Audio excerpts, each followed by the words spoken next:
Ça va? Ouais, c'est parfait. Impeccable. T'es tout seul là-bas? Ça suffit? Avance,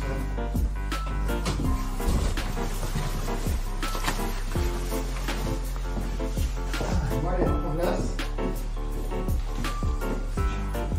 Tu vas bien? Bon, vous avez fait bonne route?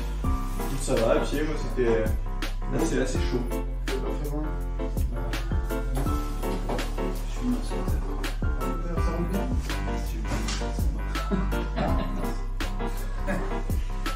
Vous avez vu les débats pathétiques là, soulevés sur le niveau, je sais. Je suis dépité, ça me décourage même d'aller manifester parce que t'en viens de dire, tu te mets à la remorque finalement de LFI, je crois LFI, et puis Ça veut dire, je pense qu'il faut quand même manifester. oui, non, Bonjour messieurs. qui vient là, c'est toi. Comment vas-tu? Oui. Et toi? Bien. Il y a trop de touristes sur la route. C'est le retour du tourisme. Ah mais ça part jamais en fait, c'est pas les mêmes. Mais là, il n'y a pas les touristes qui viennent de loin, mais là on voit qu'il y a les touristes des voisins immédiats, Espagne, Allemagne, on les entend, on les reconnaît aussi. L'arrivant de gens qui partaient, moi j'en sais rien, mais Ouais messieurs, santé. ah, c'est déjà envie. À quoi on trinque? Bon, À l'avenir. À l'avenir. Croisez, attention. alors, quels sont les sujets qui vous ont marqué cette semaine? Des anecdotes ou des infos qui vous ont un peu comme ça excité? Yann? Moi c'est toujours le sujet, enfin, c'est toujours le conflit en Ukraine. Hein. Ça approche de l'anniversaire en plus. Des 1 an du début de l'invasion en fait, russe sur le territoire reconnu internationalement comme ukrainien.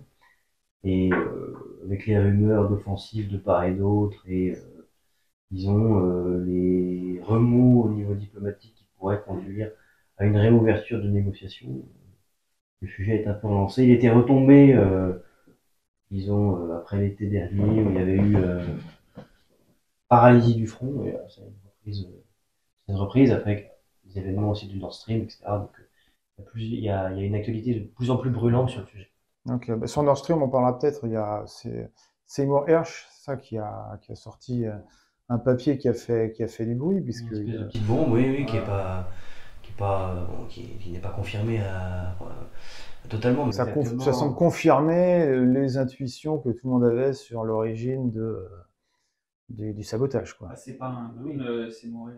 Oui, c'est Pulitzer, mais que tout le monde avait au niveau d'intuition. Quand on écoutait les grands médias et les sources officielles, le premier suspect était la Russie. D'ailleurs, j'avais fait une vidéo sur ma chaîne à ce moment-là où, sans désigner de coupable, parce qu'on ne peut jamais savoir à 100% qui est le coupable, j'expliquais qu'avec tout le faisceau d'indices, on tendait plus à disculper la Russie, à pointer du doigt l'OTAN et en particulier les États-Unis, compte tenu des intérêts des uns et des autres. La Pologne, où il se trouve, ce que dit Seymour Hersh, ça veut dire que ce sont les États-Unis avec le soutien local de la Norvège, qui est aussi dans l'OTAN.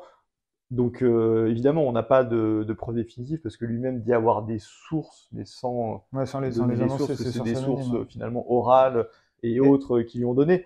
Donc c'est très compliqué, mais en tout cas, ça rebat les cartes, et surtout, ça pose la question, je pense, de l'action de l'Union européenne, parce que l'Union européenne, à l'époque, Ursula von der Leyen avait quand même expliqué que c'était un acte de guerre contre l'Europe. Donc généralement, un acte de guerre, il y a des répercussions, et là, c'est comme si Nord Stream n'existait plus depuis des mois, et que plus rien se passait. C'est quand même assez surprenant. Mais ce qui était extraordinaire, c'est qu'il n'y a pas eu d'écho dans la presse.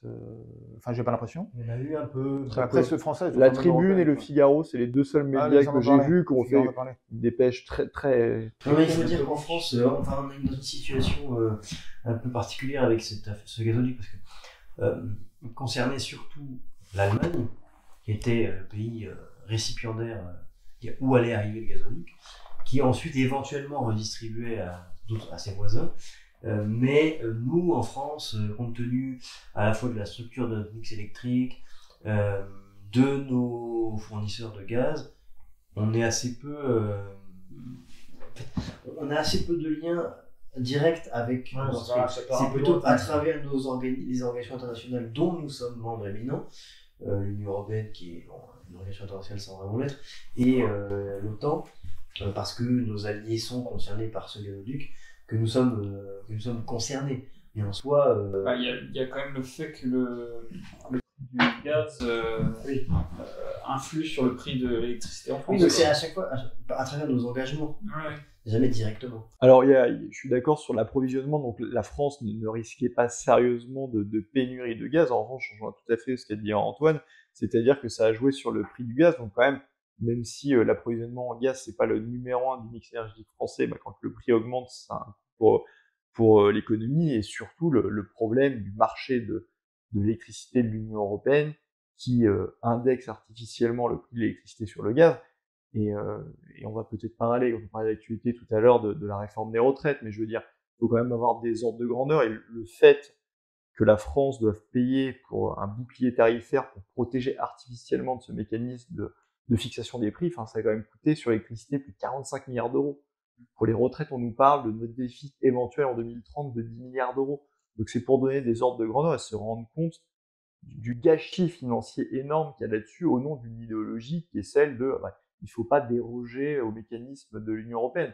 C'est complètement absurde. Alors même que c'était l'occasion, justement, de revenir dessus. De s'affranchir un peu de ces servitudes. J'ai profité des dysfonctionnements pour agir. J'ai une question sur ce surcoût. J'ai pas la réponse, vous allez me la donner. En fait, s'il y a un surcoût qui est ajouté au prix de l'électricité, à qui va les bénéfices de surcoût? À l'Union européenne, à EDF, Ça va aux fournisseurs d'énergie, et donc on pourrait se dire en partie EDF, mais pas que, parce qu'il y a tous les fournisseurs d'énergie alternative. Et on a vu d'ailleurs, vous avez peut-être vu ça aussi cette semaine, les résultats d'EDF sont catastrophiques, parce que EDF a un déficit de 18 milliards d'euros en 2022. C'est dû à deux phénomènes. Le premier, c'est le principal producteur, parce que les fournisseurs alternatifs produisent très peu de kilowattheures d'électricité. Le fait que les centrales nucléaires aient été en panne pendant un moment, ça constitue une perte pour EDF, mais c'est aussi et surtout lié au fait que, en plus du fait qu'il y avait moins de production de nucléaire, le marché de l'Union européenne de l'électricité fait que EDF, la fameuse ARENH, est obligé de vendre pour 40 € le mégawattheure à ses concurrents. Sauf que comme il n'y avait pas assez de production, ça veut dire que EDF devait racheter sur le marché à 400 € le mégawattheure, ce qui a provoqué l'ARENH, c'est chiffré, il y a 8 à 9 milliards d'euros sur les 18 milliards de pertes qui sont liées uniquement à ce mécanisme de l'ARENH. Donc on est en train, dans ce marché de l'Union européenne de l'électricité, de détruire EDF, et ça, c'est honnêtement, pour l'avenir de la France, c'est tout aussi important que la question de la réforme des retraites qu'on va certainement évoquer. Oui, sur la réforme des retraites, il y a des choses qui vous ont, des événements ou des attitudes ou des propos qui vous ont particulièrement marqué? Des propos... Bon, on est dans l'outrance habituelle depuis le début de cette législature. Fait intéressant, c'est que l'absence de majorité absolue à l'Assemblée nationale n'empêche pas le gouvernement de conduire, de tracer sa route. Néanmoins, elle lui est extrêmement pénible. Parce qu'il y a une opposition qui peut-être paraît inefficace ou grandiloquente pour pas grand-chose, mais néanmoins, elle a une action peut-être désordonnée, mais cette action ralentit le programme du gouvernement le projet de loi n'avance pas en fait. Alors, il faut rappeler qu'ils sont passés par une procédure de 47 ans. Procédure de vote bloqué, c'est ça? Exactement.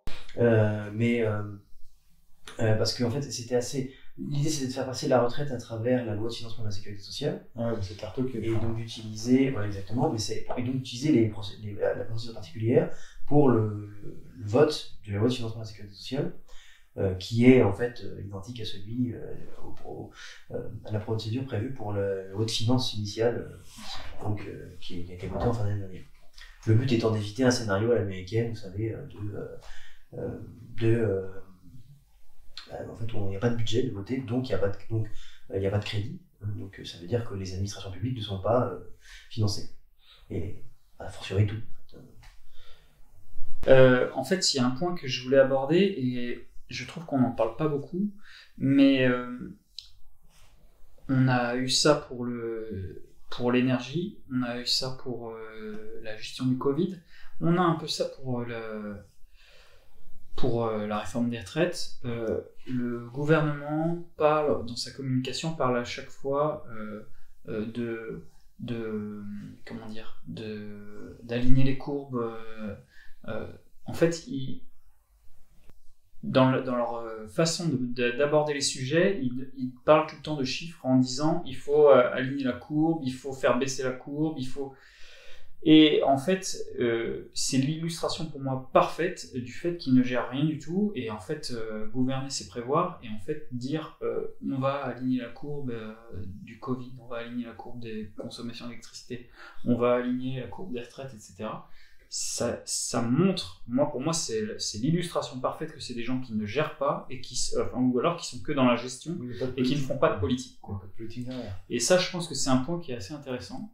Et ça se retrouve après sur la réforme des retraites. Il n'y a pas de vision à long terme. Il y a un point intéressant là-dessus quand même, c'est quand tu parles d'alignement, il y a eu une sortie absolument calamiteuse de Zemmour qui a expliqué que à partir du moment où on était dans l'Union européenne, comme les voisins avaient les départs à la retraite de 64 ou 65 ans, eh bien il fallait justement s'aligner. Et ça, c'est très intéressant parce que on sait, quand on a travaillé le sujet, que la réforme des retraites vient de l'Union européenne. Et c'est aussi assez pathétique de la part d'Éric Zemmour qui, un temps, dans sa carrière, se faisait le porte-parole des idées de souveraineté, de France indépendante qui pouvait faire différemment des autres. Non, là-dessus, bizarrement, il s'aligne complètement. Et la France serait obligée de faire, sur tous les sujets, la même chose que les autres pays européens. Ce qui est en train de se passer, et on voit la conséquence de ça, c'est-à-dire que l'Union européenne est le bras armé et le bourreau social quelque part, il s'aligne toujours sur le moins-disant social. Et c'est pas anodin finalement qu'il ait dit ça, même s'il n'a pas fait le lien direct, ça montre bien quelque part dans son inconscient que l'appartenance à l'Union européenne fondamentalement amène à cet alignement de l'âge de départ à la retraite. Quand bien même c'est complètement stupide quand on y réfléchit parce que les pays européens n'ont pas les mêmes démographies, n'ont pas les mêmes productivités, n'ont pas les mêmes, de toute façon, modèles sociaux, n'ont pas les mêmes modèles de cotisation. Les cotisations françaises sont bien plus importantes, par exemple, que les voisins, donc que celles des voisins. Donc voilà, c'est complètement absurde, mais on voit bien que c'est cette logique-là d'harmonisation européenne qui est fondamentalement qui est à l'œuvre. D'ailleurs, j'ajouterai un truc là-dessus. Quand on voit la réforme des retraites qui est en train d'être menée en Espagne ou en Belgique, c'est dit explicitement par les journaux de ces pays que ça vient de l'Union européenne. En France, les gens qui représentent les médias en France, donc Julien Pain, tu vas avoir... les Français ne veulent pas dire que ça vient de l'Union européenne. En tout cas, ils n'acceptent pas l'influence de l'Union européenne là-dessus. Alors tu vas peut-être nous en dire un mot, mais on peut même dire en plus que c'est pas que y ait une influence de l'Union européenne, mais en tout cas ce n'est assumé par personne. C'est genre, je ne sais pas mettre le curseur entre une forme de fierté de se dire c'est nous qui dirigeons, ou une forme de naïveté et de méconnaissance de dire en fait c'est pas vrai, moi je sais, mais en fait ils n'ont pas étudié les textes. Mais voire de dissimulation. Parce que, effectivement, tu l'as très bien dit, il y a certains grands médias français ou des hommes politiques qui ne cessent de dire non, ça n'a rien à voir avec l'Union européenne. J'en ai fait l'expérience personnellement parce que le autoproclamé fact-checker Julien Pain nous expliquait que ça n'avait rien à voir avec l'Union européenne. Bizarrement, je lui ai mis tous les documents sous le nez, j'attends encore une réponse, il n'avait rien dit. Et il y a également une députée européenne, je ne la connaissais pas forcément, qui s'appelle Aurore Laluc, qui est de Place Publique, vous savez, c'est le parti de monsieur Glucksmann. Et on a l'impression, en fait, quand on voit la vidéo d'Aurore Laluc, qu'elle prend plus de temps ou qu'elle s'inquiète plus de défendre l'Union européenne que de se battre contre la réforme des retraites. Ce qui est quand même assez paradoxal pour quelqu'un qui est censé venir de la gauche. Or, quand vous prenez les textes, c'est pas pour rien que c'est dit explicitement qu'en Belgique ou qu'en Espagne, la réforme des retraites est imposée par l'Union européenne. Tu en as parlé, le point d'ailleurs dit explicitement Bruxelles tape du poing sur la table pour la Belgique pour faire la réforme des retraites. Bizarrement, le point quand il s'agit de la France, non, là c'est plus Bruxelles qui l'exige. En Espagne, tout le monde est très clair là-dessus. Il y avait l'ancien ministre des Affaires sociales, M. Escribá, qui disait dès la signature du plan de relance que pour obtenir les fonds, la réforme des retraites était clé. Le journal El País l'a dit aussi, le Premier ministre lui-même, Pedro Sanchez, dans El País, expliquait que, en gros, lui, il a donné quelques miettes sociales, mais qu'il ne craignait pas justement de blocage de fonds de l'Union européenne parce que la réforme des retraites allait se faire et donc il n'y avait pas de problème pour obtenir les fonds.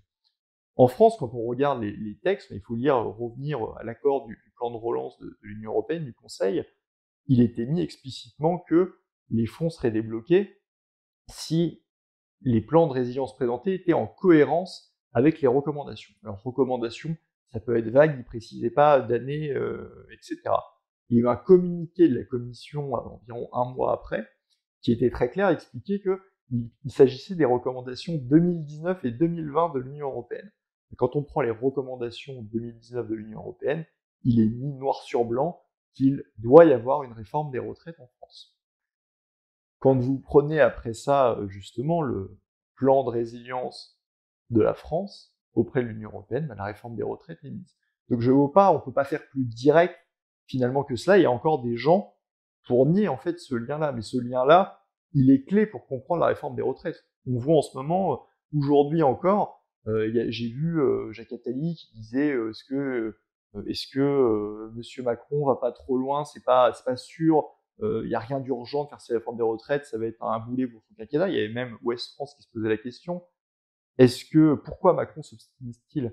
Mais en fait, évidemment, cette réforme, on pourra en parler, elle est injuste, elle est tout ce qu'on veut, elle est surtout pas urgente, elle n'est pas souhaitée par une majorité de Français, donc ça peut paraître irrationnel de faire cette réforme. C'est quelque chose qui, tout le monde peut dire politiquement, qu'il y a autant de Français qui sont opposés, mais il faut arrêter, ça n'a aucun sens. Et si on n'a pas cette clé que l'Union européenne impose à la France, notamment pour obtenir les fonds du plan de relance de l'Union européenne, on ne comprend pas en fait cette obstination d'Emmanuel Macron. Et la clé, elle est là-dedans, et je regrette que ça soit assez peu abordé. C'est mon conclusion de débat public. Je pense que c'est intéressant de finir là-dessus.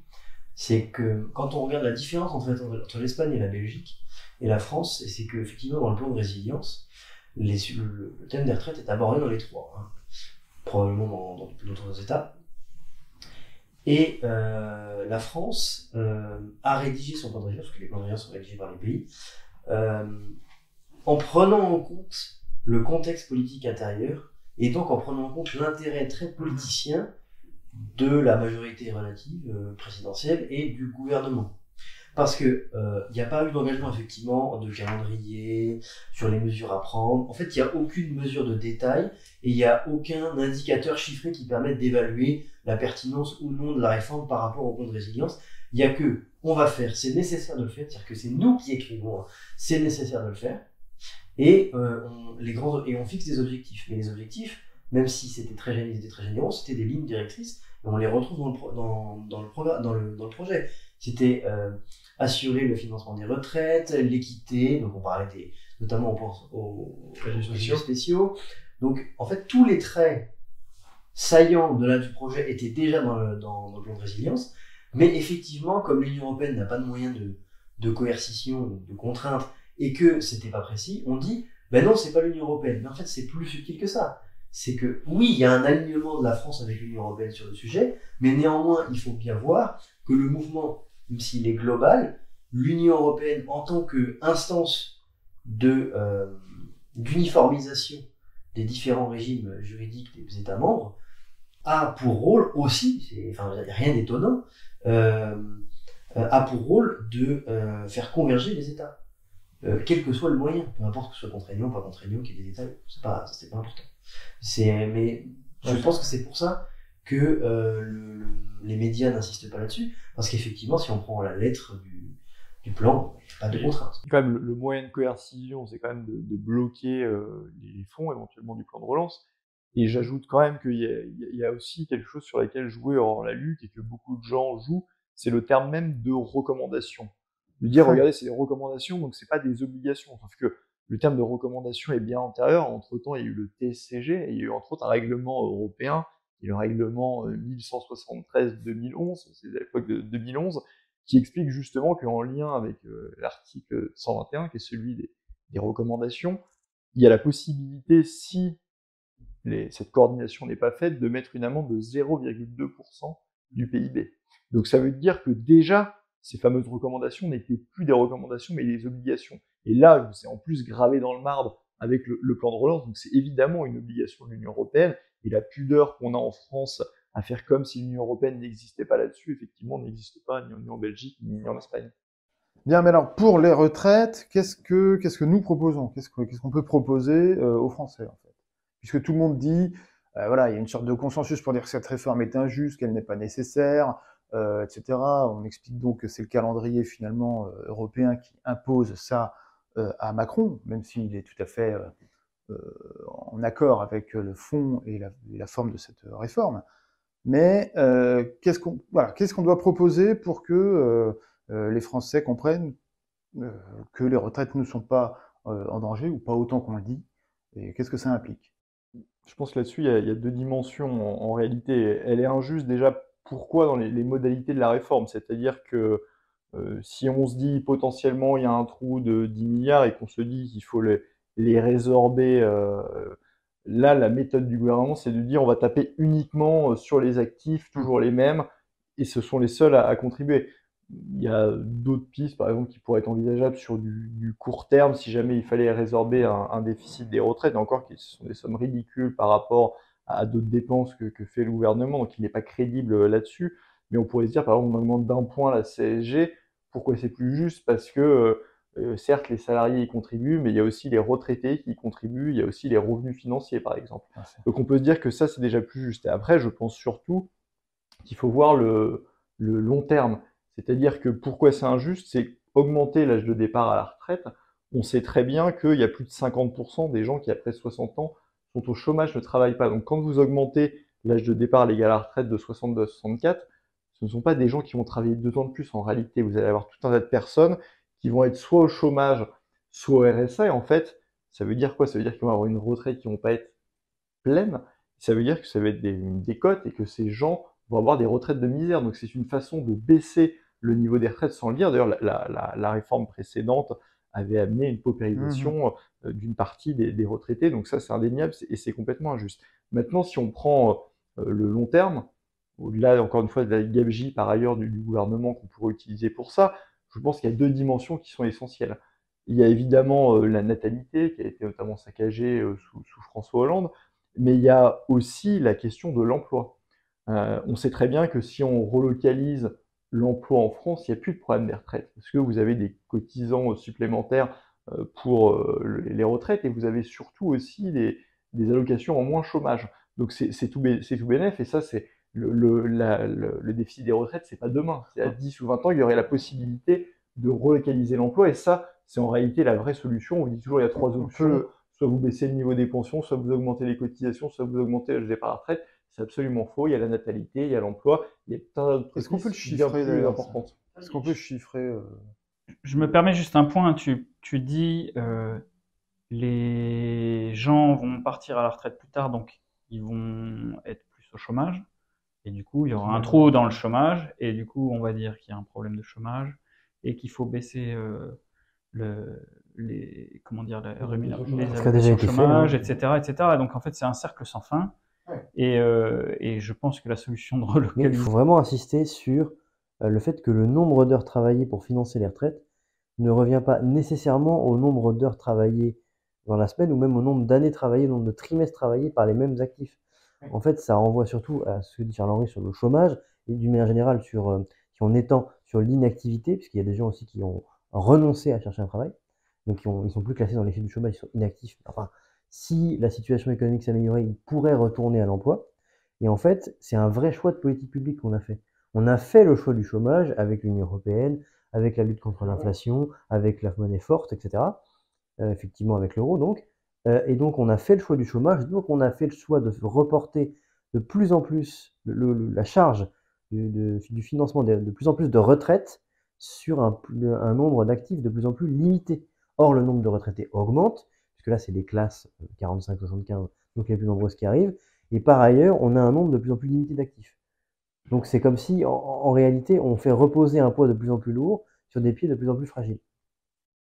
Mais est-ce qu'on peut, alors je reviens à ce que je disais, est-ce qu'on peut chiffrer, grosso modo, hein, combien d'emplois faudrait-il créer ou de chômeurs faudrait-il remettre au travail pour financer, pour sortir du déficit qu'on nous annonce, quoi. Bah, vous créez 1 million d'emplois, vous êtes largement excédentaire en fait au niveau des retraites. Et vous avez par ailleurs des gains en plus sur l'allocation chômage que vous n'avez plus à verser. Donc la vraie solution, c'est évidemment une question d'emploi à court et moyen terme, et à plus long terme, il y a quand même la question de la natalité, évidemment. Mais là, on sait très bien qu'à horizon 20, 30, 40 ans, c'est avant tout une question d'emploi, le problème. Alors moi, juste une info qui m'avait marqué là-dessus, sur cette question-là, c'était, j'ai découvert ça, un rapport du Conseil économique, social et environnemental, c'est ça, qui existe, et qui montrait qu'entre 1975 et aujourd'hui, quoi, 2019, je crois, l'âge moyen d'accès à l'emploi stable était passé de 20 ans à 27 ans. Alors, je ne sais pas très bien ce qu'ils mettent derrière âge moyen. Je suppose que c'est des critères équivalents, ça va être quelque chose comme un CDI à un temps plein ou à peu près, etc. Donc, c'est-à-dire qu'en fait, on aurait perdu 7 ans dans la vingtaine, donc il y a quand même un âge où on est quand même très actif normalement, et on essaie de les reporter finalement au-delà des 60 ans, quoi. Est-ce qu'il n'y a pas un gain en fait à avoir là-dessus aussi, c'est-à-dire que les gens arrivent au travail plus tôt? C'est la combinaison de deux choses, parce que c'est la combinaison à la fois du faible taux d'emploi des jeunes qui ont peu ou pas de qualification, dans le sens où ni diplôme ni formation professionnelle. Il y a beaucoup de jeunes, hein, entre 16 et 18 ans, qui quittent le système scolaire sans avoir de solution par ailleurs. Je crois que c'est de l'ordre de 100 000 jeunes par an, hein. Il me semble qu'il faudrait vérifier, hein. Mais il me semble que c'est de cet ordre-là. Et par ailleurs, il y a l'allongement de la durée des études. L'allongement de la durée des études qui fait qu'on entre plus tard dans l'emploi, mais aussi l'allongement de la durée des études est aussi un contre-coup du niveau élevé du chômage. On préfère rester en études plutôt que de rentrer sur un marché du travail qui est déjà saturé. Il y a aussi, parce que l'allongement de niveau d'études existe, c'est vrai, mais pour un salaire qui n'est pas augmenté. C'est-à-dire qu'aujourd'hui, tu as Bac plus 5, est-ce que tu gagnes plus qu'en 1975 quand tu avais Bac plus 2, quoi? Ça, c'est le problème Je suis pas sûr, et j'ai pas l'impression que ce soit désindustrialisation, la tertiarisation de l'économie. Et ça va de pair d'ailleurs aussi avec le chômage des jeunes, avec le problème que l'apprentissage en France est peu valorisé. Et donc, mécaniquement, effectivement, il y a des études plus longues qui vont sur des métiers tertiaires, beaucoup plus d'emplois précaires à temps partiel, parce que 27 ans, c'est forcément un CDI. Parce que sinon, tout le monde n'a pas fait Bac plus 9. Quoi. Donc, oui, bien sûr, oui, je pense que c'est forcément, ça. je pense qu'il y a un biais dans l'étude, parce que quand on est en CDD, on cotise aussi pour les retraites. Donc, est-ce qu'on peut prendre la 27 ans comme référence? Je ne suis pas sûr. Maintenant que ça soit allongé, c'est probable, et je pense qu'il y a cette problématique de qualification, problématique de désindustrialisation. Et quand on parle des retraites, je parlais tout à l'heure du nombre de personnes en emploi, il y a aussi la question du salaire, parce que si vous augmentez les salaires, vous n'avez pas besoin de toucher ni au taux de cotisation ni autre, ça va mécaniquement augmenter les cotisations. Et pourquoi on a un salaire qui tend à s'affaisser en France? C'est parce que les emplois de service sont des emplois avec des faibles gains de productivité. Et donc quand vous avez des faibles gains de productivité, vous avez des faibles gains salariaux. Et le problème de la désindustrialisation de la France, on le retrouve partout, on le retrouve avec le déficit record, encore une fois, de la balance commerciale française. On est à plus de 160 milliards d'euros de déficit. Quand bien même on enlève l'énergie et autres, et des effets en partie dus à la guerre en Ukraine, c'est quoi qu'il arrive une année record. Et donc ça, c'est un problème structurel de l'économie française, cette désindustrialisation. Il y a plusieurs facteurs. Il y a certes quelques mauvais choix économiques, politiques et autres, mais on ne peut pas enlever la question de l'euro, donc une monnaie qui est surévaluée pour la compétitivité française, et la question du libre-échange total, c'est-à-dire que vous pouvez baisser autant que vous voulez les charges d'entreprise, les cotisations et tout ce que vous voulez, les impôts, la réglementation. Il y a un moment donné où avec un SMIC à 1 600 €, vous ne pourrez jamais lutter contre des pays en voie de développement avec des salaires ridicules, ou même avec l'Ukraine. Quand on parlait de la guerre en Ukraine, qui voulait faire rentrer, c'est à environ 100 € le salaire minimum en Ukraine. Donc comment voulez-vous que des travailleurs français luttent contre ça concrètement? On a déjà vu l'effet avec l'entrée des pays de l'Est dans l'Union européenne. Vous avez 55% de délocalisations qui vont vers les pays de l'Est. Vous avez eu récemment, si on va vers l'actualité, la TECOR qui a annoncé qu'ils allaient délocaliser au Mexique, mais aussi en République tchèque. Donc ça, c'est la souveraineté européenne de Macron en action. Souveraineté européenne, ça veut dire quoi? Ça veut pas dire relocaliser des usines en Picardie, dans la Nièvre ou en Moselle. Ça veut dire concrètement amener des usines dans les pays à bas coût de salaire en Europe, donc en Pologne, en Roumanie, en République tchèque, et demain peut-être en Ukraine, comme c'est le souhait d'une partie de nos dirigeants. Donc ça, c'est dramatique et c'est vraiment un des points clés du désastre français. En fait, tout ça est empreint aussi d'un espèce de complexe de supériorité des élites dirigeantes de ces 30 dernières années qui se disaient on va mettre les usines en Chine, eux ils vont faire ce que nous on a imaginé, et puis on va récupérer les fruits de leur labeur, et ils resteront les ouvriers. Mais sauf qu'en fait, tout est parti là-bas. Et en fait, il y a un article de Denis Collin qui est excellent là-dessus, sur le blog La Sociale. En fait, il explique que sous De Gaulle, l'objectif d'un cadre français, c'est de devenir directeur d'une usine dans l'industrie, etc. Aujourd'hui, si tu regardes, l'objectif des cadres français, c'est de devenir des commerciaux de haut vol, en fait. Et en fait, toute la structure de l'enseignement français amène aujourd'hui à se dire l'objectif est d'être un commercial, alors que toute l'intelligence industrielle aussi a été détruite par ça. Et en fait, il en découle sur toutes les grandes études, toutes les grandes écoles, une perte aussi de connaissances et de motivation sur les sujets industriels. Et dans la reconstruction, il y a la question des infrastructures, mais il y a aussi la question de la formation. Et c'est un vrai questionnement, parce qu'aujourd'hui, si tu vas même aux mines, etc., leur objectif, c'est de monter des startups. Je généralise un peu, hein, bien sûr, mais la finance. Avant, aller dans les grandes entreprises industrielles, moins en France, il y en a maintenant la moitié qui vont à la City à Londres faire du trading. Exactement. Alors, c'est un vrai cercle vicieux, parce que c'est comme ce qui s'est passé avec le nucléaire. Quand on annonce que l'énergie nucléaire, enfin l'électricité produite par centrale nucléaire, n'est pas une activité d'avenir, et que toi tu es en formation d'ingénieur, tu vas pas te diriger dans ce secteur.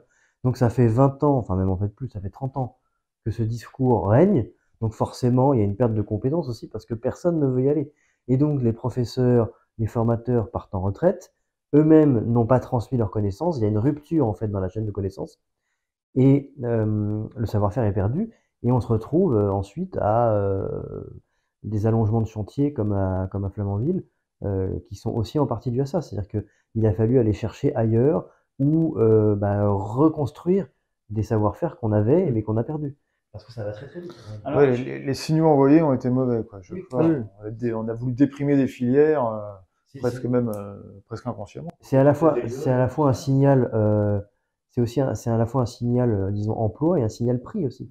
C'est-à-dire qu'effectivement, comme Charles-Henri dit, tu vas partir à la City de Londres. Oui, mais pourquoi t'hésiterais? C'est beaucoup mieux payé. T'as un métier moins contraignant, enfin du moins physiquement moins contraignant, même si ça peut être, disons, chronophage. Mais c'est beaucoup plus rentable en fait de faire ça. C'est-à-dire qu'on vient te chercher. T'as même pas à chercher toi-même ton emploi. On vient te chercher. Donc pourquoi tu refuserais ça? Donc il y a vraiment un signal prix aussi envoyé derrière. Il y a quand même quelque chose de positif dans notre période, c'est qu'avec toutes les technologies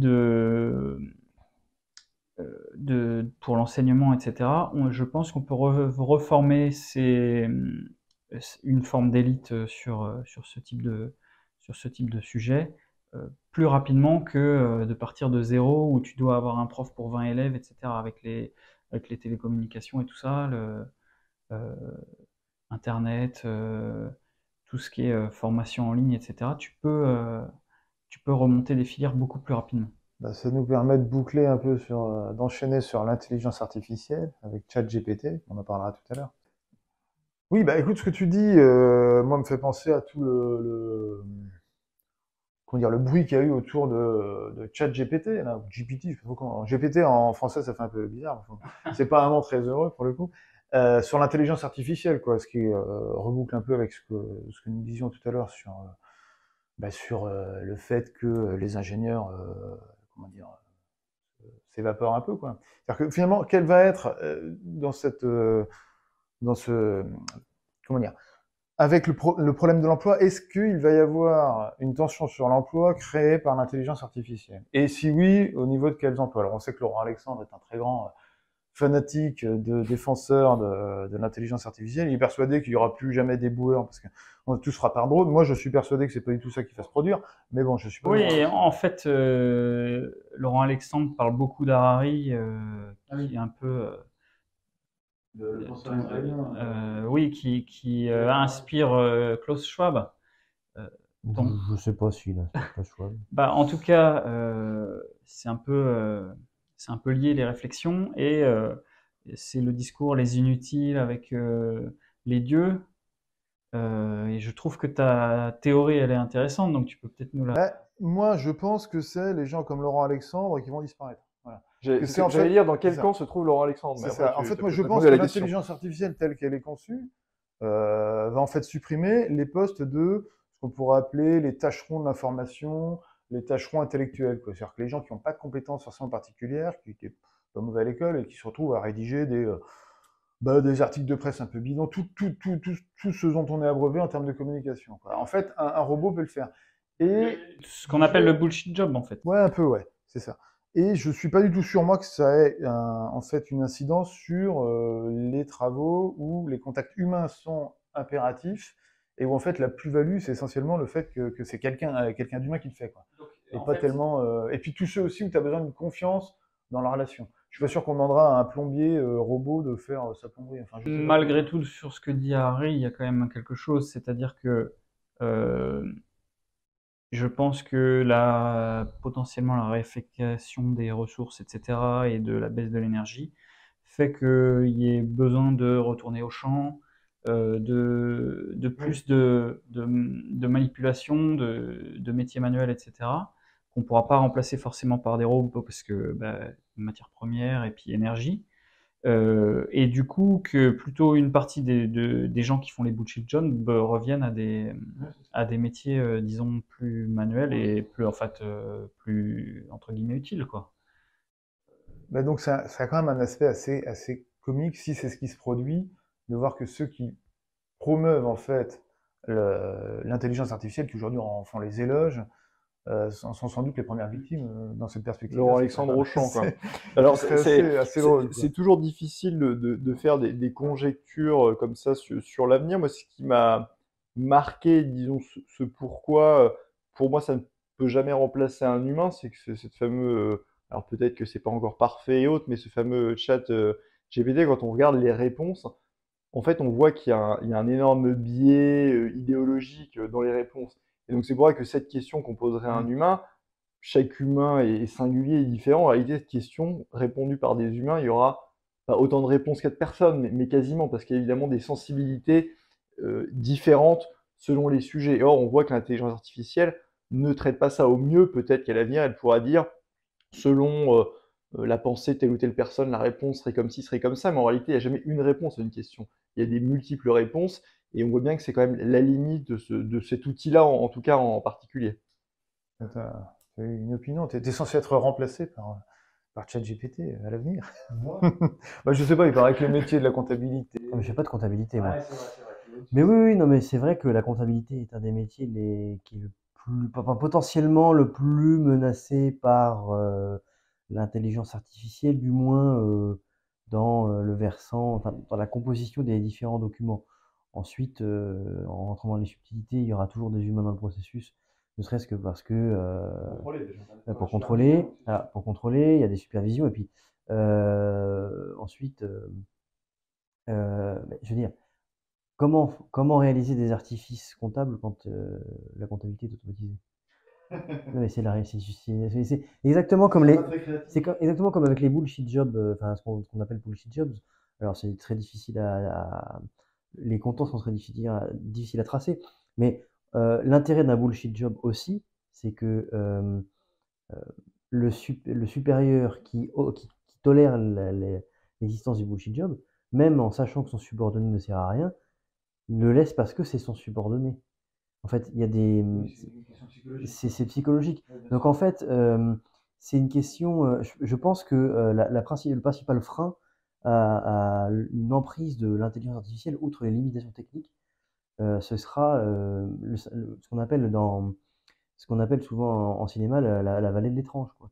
Et l'uncanny valley, c'est-à-dire qu'en gros, on n'a pas envie d'être confronté à un être artificiel qui, à l'évidence, cet artificiel, il nous met mal à l'aise. Oui, bah après on touche à des questions philosophiques. Il suffit de voir déjà, vous savez, il y a beaucoup comment dire, de ce qu'on appelle call center, les centres téléphoniques, qui existaient où avant il y avait des personnes humaines. Déjà, parfois ça a été délocalisé à l'étranger, on ne comprend pas forcément tout ce qu'elles disent, mais il y a aussi parfois ça a été remplacé complètement par des robots, taper 1, taper 2, taper 3, ce genre de choses. Et je peux vous dire, pour côtoyer les gens, c'est pas qu'une question de génération, ça énerve. Et c'est pas vraiment efficace d'un point de vue relation client, parce que ça énerve les gens, ils ont l'impression qu'on ne répond pas à leurs besoins. Donc d'un point de vue relation client, c'est pas forcément bon. Et puis après, il y avait une autre question que je voulais vous poser, c'est que je m'inquiète pour les amis d'Emmanuel Macron, parce que est-ce que si l'intelligence artificielle était poussée à fond, quelqu'un comme, une société comme McKinsey serait pas la première victime, en fait, quand on parle de bullshit job ou de rapports complètement bidons et surfacturés. Peut-être que McKinsey a des soucis à se faire quant à sa pérennité. En fait, la question, moi, là on parle à horizon de 10 ans, là, tout ce qu'on aborde, mais en fait, les transformations de société, ça va être sur 30, 40 ans. Et là, enfin, moi je suis beaucoup parce que c'est lié à mon travail, l'augmentation de performance de niveau des algorithmes, en fait, ne me permettent pas aujourd'hui de dire ce dont on sera capable dans 20 ans. Là, en fait, j'ai vu Adam Silver, le commissionnaire de la NBA, qui montrait une nouvelle fonctionnalité qu'ils ont rajoutée. En fait, tu te prends en photo et ça t'intègre dans les vidéos de la NBA. Il remplace un joueur par mois, quoi, avec mes amis et tout ça. Donc c'est assez rigolo. Mais enfin, dans 10 ans, ça veut dire que je fais Titanic et je remplace Leonardo DiCaprio, et puis je mets ma chérie à la place de Kate Winslet, et puis voilà, le film est sur nous, quoi. Et en fait, donc ça, à horizon de 10 ans, peut-être moins, qu'est-ce qu'il y a à horizon de 40 ans, 50 ans? J'ai beaucoup de mal à me projeter là-dedans. Mais il faut pas balayer non plus d'un revers de la main le fait que ce type d'outils pourra même servir dans des tâches qu'on appelle généralement créatives, à mon avis plutôt des recompositions que de la création. Parce que la grande force de ce type d'outils, c'est la disparition de la mémoire. À quoi ça sert de se souvenir, puisque de toute façon, elle a la réponse à toutes nos questions. Les questions de fait, hein, la date de naissance d'un tel, tout ça, ça ressort facilement. Et ensuite, elle est capable de recomposer ces informations, par exemple, pour faire une recette de cuisine. Elle répond très bien aux questions sur les recettes de cuisine.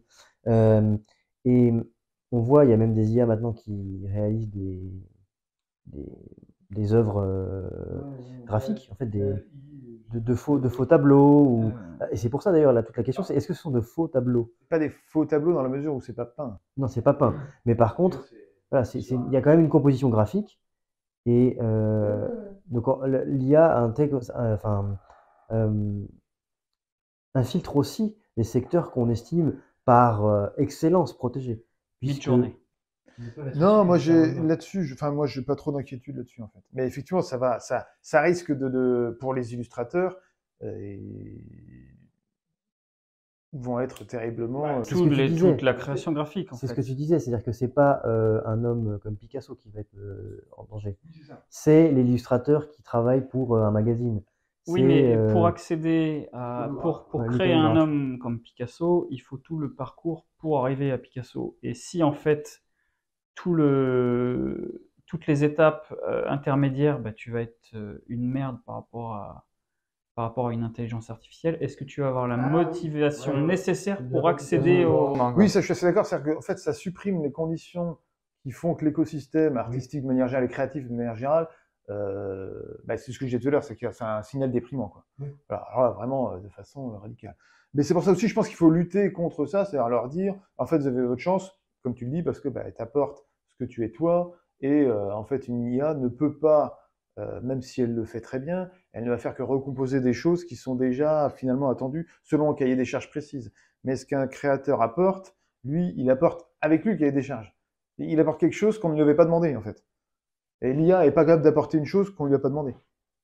Elle dit, elle peut répondre parfaitement à un cahier des charges, mais si si on ne lui apporte pas ça, elle va pas d'elle-même s'auto-saisir et faire des images ou des discours. En tout cas, ce que je vois moi à mon niveau, c'est que c'est une façon extrêmement rapide de faire des brouillons, etc. Et ça augmente la productivité de façon énorme. Par contre, est-ce que un junior va avoir la motivation derrière de passer outre ça parce que les résultats qu'il va avoir en faisant juste des prompts vont être meilleurs que tout ce qu'il pourra jamais réaliser, et certaines productions de l'IA, honnêtement, c'est le temps que ça demande à le faire pour le produire toi-même, c'est de l'ordre d'une semaine de travail, alors que là, tu appuies sur un bouton et tu l'as directement, quoi. Moi, je me souviens avoir bossé, c'était déjà il y a quelques années, dans une entreprise qui faisait des maquettes assez complexes et de l'impression haut de gamme, etc. Et déjà à l'époque, il me disait, l'un des responsables, des chefs maquettistes, me disait que de toute façon, ils avaient déjà des logiciels qui n'étaient pas encore des IA, mais on n'était pas loin, qui étaient capables de faire déjà l'intégration, en fait, à la place des maquettistes de base, quoi. Il disait, en fait, tu lui donnes un certain nombre de paramètres, alors il y en a beaucoup, et en fait, il est capable de faire l'intégration en lui disant, tu prends les images là, telle image ici, tel détail là, tel texte là, telle couche, Oui, etc. Et en fait, il crée tout. Et après, tu as juste à superviser et à montrer, ah oui, bon là, il s'est trompé là-dessus, il faut remettre ça. Le client a changé une demande, et donc tu changes une variable, mais que 90% du travail est déjà fait. Et donc là où tu es obligé d'embaucher 5 maquettistes pour répondre à la demande, tu n'as plus besoin que d'un superviseur. Est-ce que c'est pas... Mais on n'est pas du tout dans la création. Là, c'est pas de l'art, quoi. On est dans... Enfin, c'est même pas vraiment de la création. Est-ce que ce type de, disons, d'activité, parce que on le qualifie généralement de service, mais ça me pas toujours pour des problèmes, c'est plutôt une société. C'est de la production, hein. C'est surtout. C'est de l'artisanat, hein. Ouais, c'est de la production. Oui, mais enfin, oui, c'est vrai, mais disons dans une société comme la nôtre où en fait la frontière entre service et industrie n'est plus claire. C'est vrai. Est-ce que on ne connaît pas un phénomène similaire à celui qu'a connu l'agriculture, en fait? Ah oui, avec un passage à... L'hyper-mécanisation et là en fait à l'hyper-automatisation.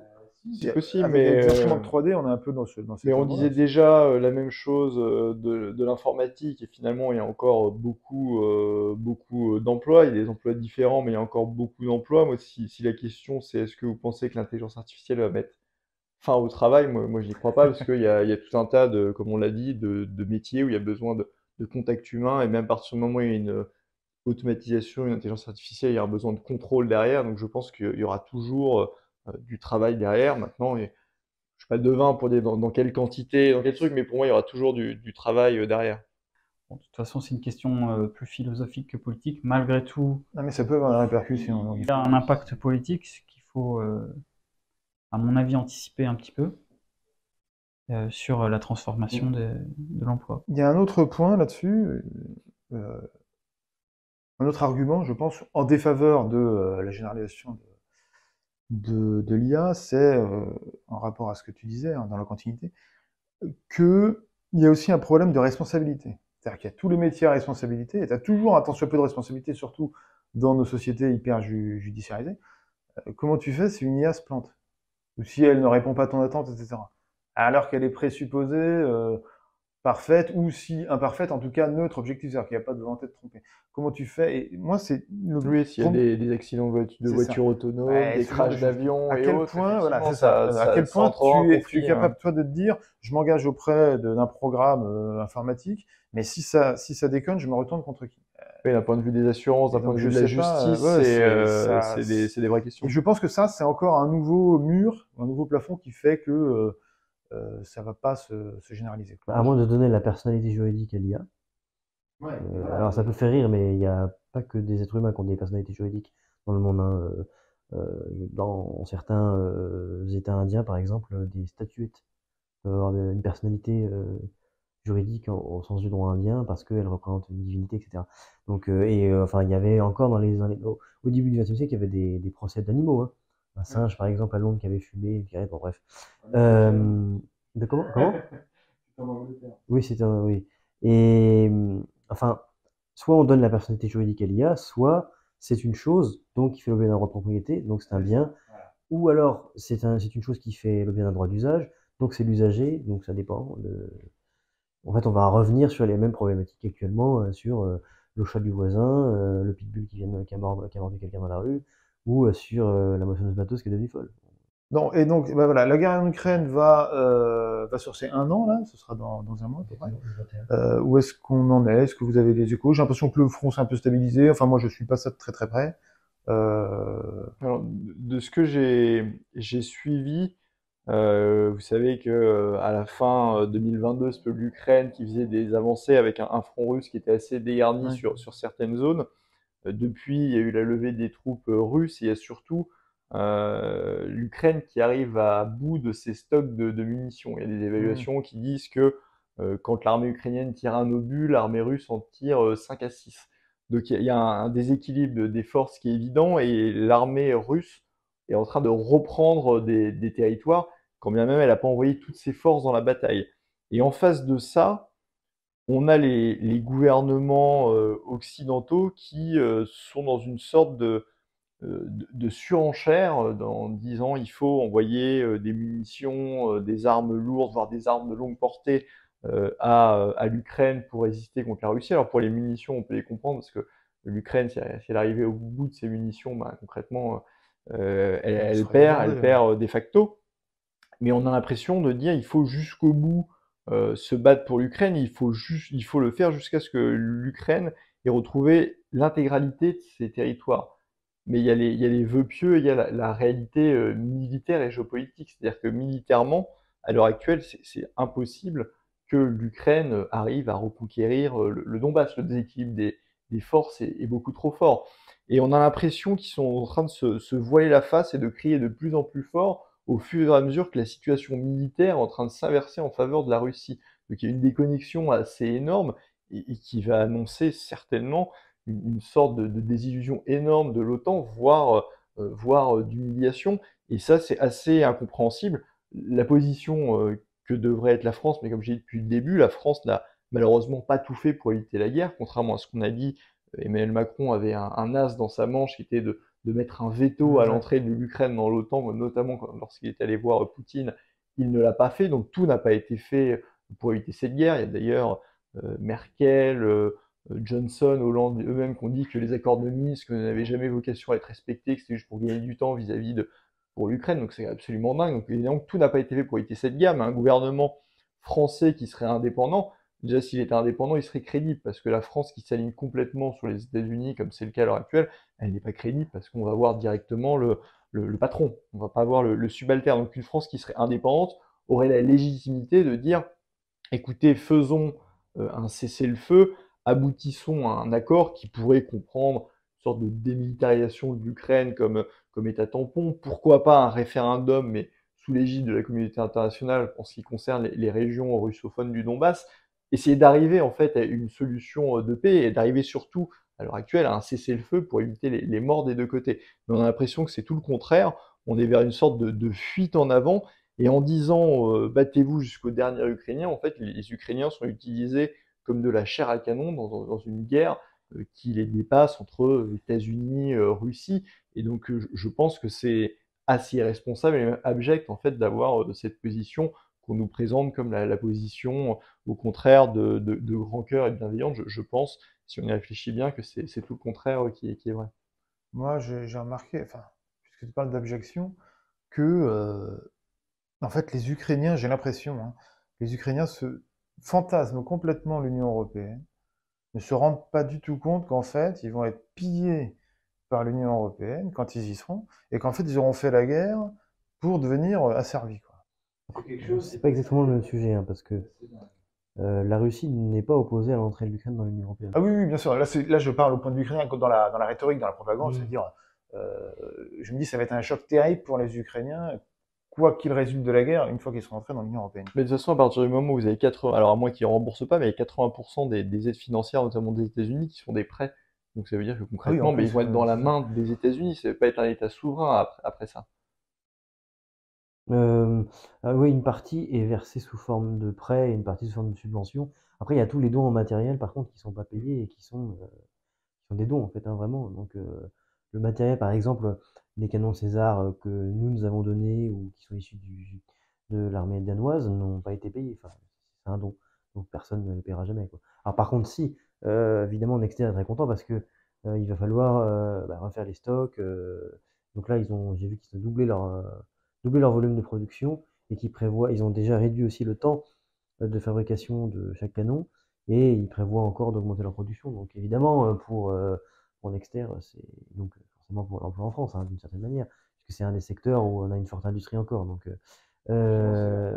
oui, non mais c'est une réalité très crue, mais c'est vrai. C'est plutôt une bonne nouvelle pour nous. C'est exactement comme la crise d'ailleurs énergétique. En fait, là, on voit les Pays-Bas s'intéressent à la construction de nouveaux réacteurs et auraient contacté EDF pour le faire. Donc, évidemment, EDF, il y a EDF et Rosatom qui sont dans la boucle. Donc, évidemment, pour certains secteurs de l'économie française, c'est une bonne nouvelle, hélas. Voilà. Oui, c'est un peu la foire aux vanités. Hein.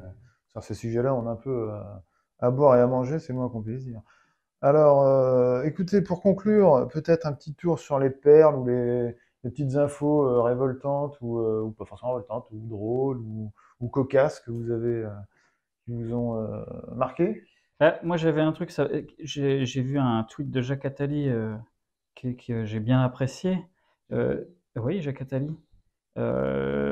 Donc, il y a l'agence France Presse qui a mis un message. Donc, après un déficit record en 2021, la balance des échanges des biens en France a enregistré un nouveau plongeon historique en 2022, plombé par la facture énergétique, etc. Donc, c'est une catastrophe. On va peut-être pouvoir en toucher un mot. On en a déjà parlé au début de l'émission. Mais voilà, les déficits records. Et donc, Jacques Attali reprend cette brève de l'AFP en disant « Sans la protection de l'euro, dont elle est devenue un passager clandestin, la France serait dans la situation de l'Argentine. » Donc, ça m'a fait rire et j'aurais aimé avoir la réaction de Charles-Henri et de Kylian sur ce sujet. Mais j'ai répondu à ce tweet de Jacques Attali et que j'expliquais que j'avais rarement vu un argument aussi stupide pour la simple et bonne raison que si la France a un déficit commercial abyssal, et j'en ai parlé tout à l'heure, c'est au contraire à cause de l'euro, qui est une monnaie qui est surévaluée pour l'économie et pour l'industrie française, et aussi le libre-échange total qui nous met en concurrence avec des pays qui n'ont pas du tout les mêmes normes sociales, environnementales. Donc en fait, c'est quelqu'un qui prend les causes de sa perte pour une bouée de sauvetage. Donc c'est quelqu'un qui n'a pas compris grand-chose au film. Surtout qu'il a une partie de responsabilité sur la situation dans laquelle on est, et donc il veut s'enorgueillir du fait qu'il nous aurait sauvés, alors qu'il est responsable de... Oui, c'est une sorte de pompier pyromane. Ouais. Moi, je suis subjugué par l'inoxydabilité de cet homme. C'est tout à fait prodigieux. Je ne sais pas de quel métal il est fait, mais il faudra vraiment l'ausculter attentivement. Alors, en tout cas, sa comparaison avec l'Argentine me rappelle que Vincent Brousseau, qui parlait souvent de ça, il classait ce genre d'arguments dans les arguments tétanisants. Il y avait un certain nombre d'arguments pour empêcher les gens de réfléchir au sujet de l'euro et des problèmes économiques qui en découlent. Et il citait notamment l'Argentine en disant que voilà, très souvent, comme ça, des ahuris ou des gens, qu'il était assez ahuri, mais sortis d'un chapeau, vous disent des experts comme ça, vous disent oh là là, si on quitte l'euro ou si on quitte, je vois, l'Union européenne, on va se retrouver dans la situation du Zimbabwe, de l'Argentine, une inflation à 10 chiffres, enfin. Mais cet exemple de l'Argentine en plus complètement dingue. Cet exemple de l'Argentine est d'autant plus stupide, et ça m'étonne pas d'ailleurs que Jacques Attali l'ait repris. Parce qu'en fait, on parle de quoi quand on parle de l'Argentine? On parle du fait que l'Argentine a dû à un moment dévaluer massivement le peso. Et le problème qu'avait l'Argentine, c'est que l'immense majorité de sa dette était en droit international, ce qui faisait que, évidemment, toute dévaluation qu'ils avaient, ils devaient le rembourser avec la dévaluation, donc beaucoup plus en monnaie nationale. Pour ce qui est de la France, on a 97% de la dette publique française qui est en droit français, donc ça ne s'appliquerait pas, et 98,5% de la dette des ménages. Donc c'est un argument qui est complètement stupide, et quand on parlait de vieillissement, en fait, Jacques Attali, on ne peut pas le comparer à du bon vin, c'est plutôt une vieille gnôle frelatée, quoi. Je pense que, en fait, c'est un tweet qui confond. Je pense qu'il fait référence surtout à la question du taux des obligations françaises, qui est à peu de choses près celui de l'Allemagne. Et l'idée, c'est que si on avait une monnaie nationale qui serait donc plus faible, admettons que ce soit le cours avant l'euro, qui était donc pas une des monnaies les plus fortes de la zone monétaire européenne, hein, puisque c'était, derrière le mark, c'était le florin néerlandais, on aurait des taux plus élevés. Et par ailleurs, le prix de tous les produits importés serait renchéri. Ce qui est vrai. Mais non, mais c'est surtout. Alors, je parle même pas de l'Argentine. Quel est le positif que ça amène aussi d'avoir des taux bas?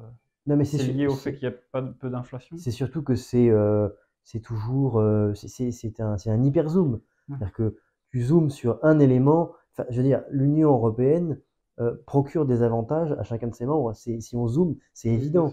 Il y a forcément un point. Tu vas trouver, il y a des entreprises en France qui ont bénéficié de l'Union européenne parce qu'il n'y a plus de douane, parce que c'est plus facile de vendre ses marchandises partout dans l'Union. Enfin, il y a forcément des effets bénéfiques à la création d'un marché unique, au fait qu'il y ait une seule zone douanière, et ainsi de suite.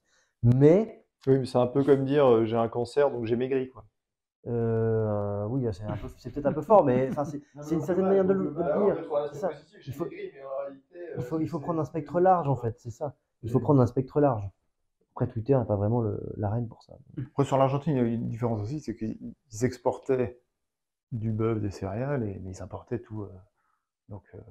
Oui, il y a ça, mais c'est surtout au niveau de la dette, en fait, ils ont vraiment eu un problème. C'est pour ça qu'on parle de faillite argentine, mais c'est lié à la structure de la dette, et la structure de la dette française, même si la dette française est importante, n'a strictement rien à voir avec celle de l'Argentine. Donc c'est un argument, encore une fois, assez stupide et primaire. Je vais vous couper pour passer à la deuxième perle. Oui, moi, celle qui m'avait vraiment choqué, mais je ne suis pas le seul, c'est Roland Lescure. Donc Roland Lescure qui est ministre, alors il est ministre délégué, alors tout un tas de titres, et un truc assez marrant, à l'industrie et à la souveraineté industrielle. Voilà. Je ne savais pas qu'on avait un ministère de la souveraineté industrielle, il ne doit pas être très, très efficace. Et il est même si peu efficace qu'il est allé dans l'Assemblée récemment et il a dit clairement, prenant un parti, je crois que c'était LFI à ce moment-là, en disant vous battez la casquette des règles du droit européen, mais l'amendement que vous proposez n'est pas conforme au droit européen, et moi, de toute façon, il dit ça tel quel, moi, la raison de mon engagement politique, c'est l'Europe. C'est pour EDF. L'association d'EDF. Il dit la raison de mon engagement politique, c'est l'Europe, et il va plus loin, il dit et je me battrai pour, grosso modo, faire gagner l'Europe contre vous et contre la représentation nationale. Oui, en gros, c'est l'Europe plutôt que la France, ou contre la France. Une démonstration absolument sidérante de la traîtrise au plus haut niveau de l'État. Je sais qu'ici, le droit européen, on s'en bat un peu la casquette. Mais votre amendement, votre article, il est, je l'ai dit, je le répète, non conforme au droit européen. Alors que ces gens-là qui m'applaudissent s'en satisfassent, ça ne me surprend pas. Mais qu'un certain nombre de gens sur ce banc aient fait voter en commission un amendement non conforme au droit européen, personnellement, je le regrette. Et je peux vous dire, mesdames et messieurs les députés, que la raison essentielle de mon engagement en politique, c'est la défense de l'Europe, et je la défendrai face à vous tous jusqu'au bout.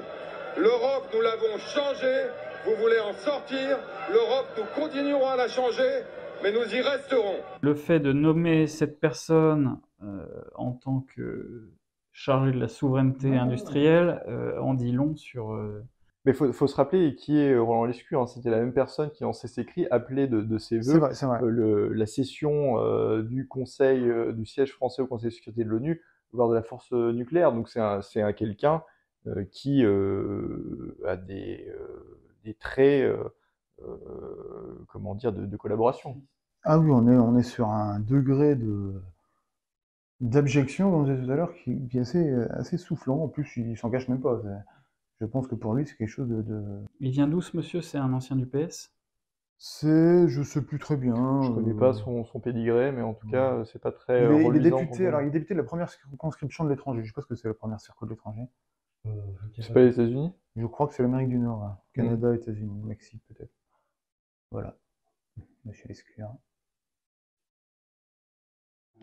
Alors ma perle à moi, elle était, je vais dire 2 mots, ça peut paraître complètement déconnecté, mais c'est label rouge et farine d'insectes. Pourquoi? Et c'est lié en fait à l'Union européenne et c'est lié d'une manière générale à la gastronomie.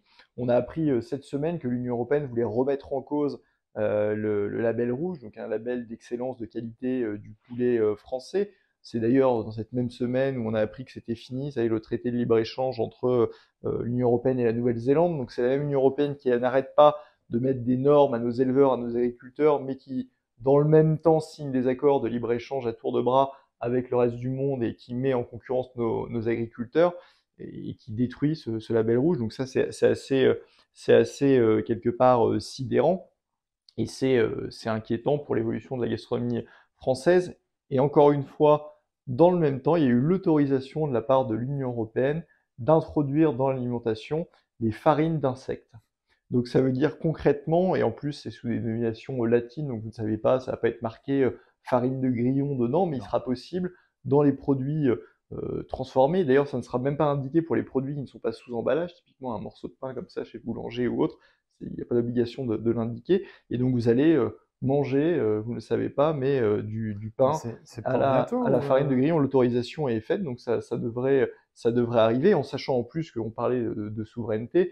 Ces farines de grillon, elles sont produites au Vietnam, elles ne sont pas produites en France. Donc c'est-à-dire que vous allez mettre en concurrence pour le pain, pour tout un tas d'aliments, le céréalier français avec des producteurs au Vietnam de farine de grillon avec évidemment des coûts bien inférieurs. Donc vous allez avoir un effet par le prix de substitution et vous allez imposer aux Français de manger cela par le prix alors qu'ils ne seront pas conscients ni au courant. Et ça, c'est dramatique parce que quand on parle quand même de la France, la gastronomie et la France, ce sont deux choses complètement indissociables. Ça fait partie intégrante de l'identité de la culture française.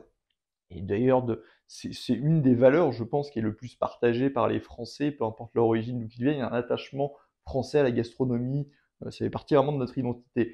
Et ça fait partie des nombreuses attaques de Bruxelles contre notre identité culinaire. Rappelez-vous, il y avait déjà eu des attaques sur les fromages, avec l'effet vouloir que des fromages pasteurisés et autres. On a comme ça des attaques assez régulière de Bruxelles contre la gastronomie française. Et ça, c'est évidemment scandaleux. Moi, je n'ai pas trop suivi ça. C'est pour. En fait, il y a une proportion de. C'est pour les protéines. Mais en fait, il y a c'est en proportion. Hein. Tu peux pas substituer la totalité des farines, mais il y a une proportion de farine d'origine animale, donc c'est des farines animales en fait, qui pourront être intégrées dans la composition de la pâte en fait. Et ils vont peut-être nous dire que c'est bon d'un point de vue écologique et autres, mais moi, à titre personnel, chacun fait évidemment ce qu'il veut et est libre, à titre personnel, j'ai pas envie de manger de farine de grillon. Je veux rebondir quand même sur ce que tu as dit sur Bruxelles. Bruxelles veut, en fait, il faut bien illustrer le fonctionnement de tout ça. En fait, Bruxelles, c'est le deuxième plus gros cœur de lobbying du monde après Washington. Et les lobbyistes de l'agroalimentaire, et notamment américains, allemands, etc., profitent de ce cœur de lobbying mais pour français justement, aussi. et français aussi, oui, bien sûr, pour attaquer ce qui fait ce dont tu parles.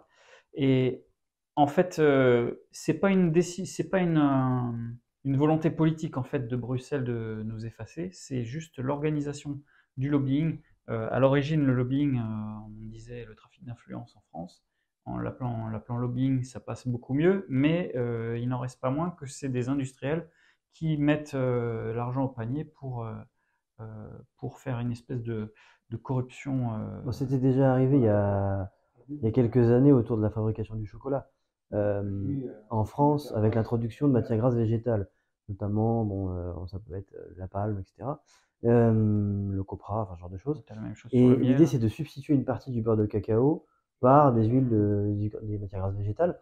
Et il y avait une montée au créneau des fabricants, notamment français et allemands, où les législations sont très contraignantes, belges aussi peut-être, où en fait tu peux pas appeler ça chocolat s'il n'y a pas 100% de beurre de cacao. C'est d'ailleurs pour ça qu'en France, on trouve maintenant des des produits avec écrit spécialité à base de chocolat. En fait, c'est pas du chocolat, parce que enfin, c'est pas dans notre législation du chocolat, parce qu'il y a une part de matière grasse végétale incorporée. Et on est à peu près dans le même type de phénomène, où en gros, effectivement, pour des raisons probablement de coût, hein, je suppose, j'ai pas les tenants et les aboutissants, on substitue une partie d'un produit initial qui est assez cher, en l'occurrence des farines céréalières, par un produit moins cher qui, au niveau de la texture, etc., produira les mêmes effets. En plus, quelles sont les conditions d'élevage? Enfin, moi, je Mais sais pas. il y a eu la Le même chose grillon, aussi. ça inspire pas beaucoup la confiance, quoi. Mais il y a eu la même chose aussi. Ouais, Oui, mais c'est très bon l'escargot. Il y a eu la même Ouais. chose sur aussi, rappelez-vous, l'huile de moteur dans l'huile de Ah tournesol. oui, c'est Il y vrai. a tout un tas à chaque fois, le miel, la viande de cheval qui venait de Roumanie, même si là c'était à leurs dépens, mais il y a tout un tas à chaque fois de scandales comme ça alimentaires dans le cadre de l'Union européenne. Et ça, ce sont des attaques contre l'identité française, et c'est aussi des attaques de tromperie du consommateur finalement, qui se targue à chaque fois de protéger le consommateur, l'Union européenne. On voit que dans la pratique et la réalité, c'est loin d'être le cas. J'ai une petite perle d'ailleurs qui n'a rien à voir avec les farines animales, mais l'Allemagne, la semaine dernière, a annoncé qu'elle allait déployer un programme important d'achat de Maid Battle Tank, donc de chars de combat principal, comme les Léopard 2 actuellement. Or, le seul blindé actuellement, à moins qu'elle les achète à l'étranger, mais dans l'espace européen, le seul blindé actuellement disponible, c'est celui qui est développé par KMV et Rheinmetall, qui serait un concurrent du futur blindé franco-allemand. Donc je suppose que le blindé franco-allemand est jeté à la poubelle. Il aurait peut-être fallu nous prévenir un petit peu plus tôt, en fait. Eh bien, merci messieurs pour cette conversation. Merci Antoine, merci Kylian, merci Charles-Henri. Merci à vous de nous avoir regardés. Je vous dis à bientôt. Nous vous disons à bientôt d'ailleurs. Et je laisse la parole à Charles-Henri pour le mot terminal. Merci Jean-Baptiste. Écoutez, j'espère en tout cas que ce format vous plaît. On va essayer de faire un format de ce type environ une fois par mois. Donc si cette vidéo, si ces débats vous ont plu, je vous invite comme d'habitude à mettre un pouce vers le haut. Je vous invite à vous abonner à cette chaîne. Mettez une cloche si vous voulez être alerté des différentes vidéos. Mettez un commentaire aussi, c'est très important pour le référencement, et vous pouvez d'ailleurs aussi mettre en commentaire le nom des personnes que vous souhaitez inviter à cette émission qui est ouverte. Et si vous voulez, comme nous, reprendre le contrôle, eh bien, je vous invite à adhérer à Génération Frexit. Vous avez le lien d'ailleurs qui est en description pour adhérer. Merci à tous et à très bientôt.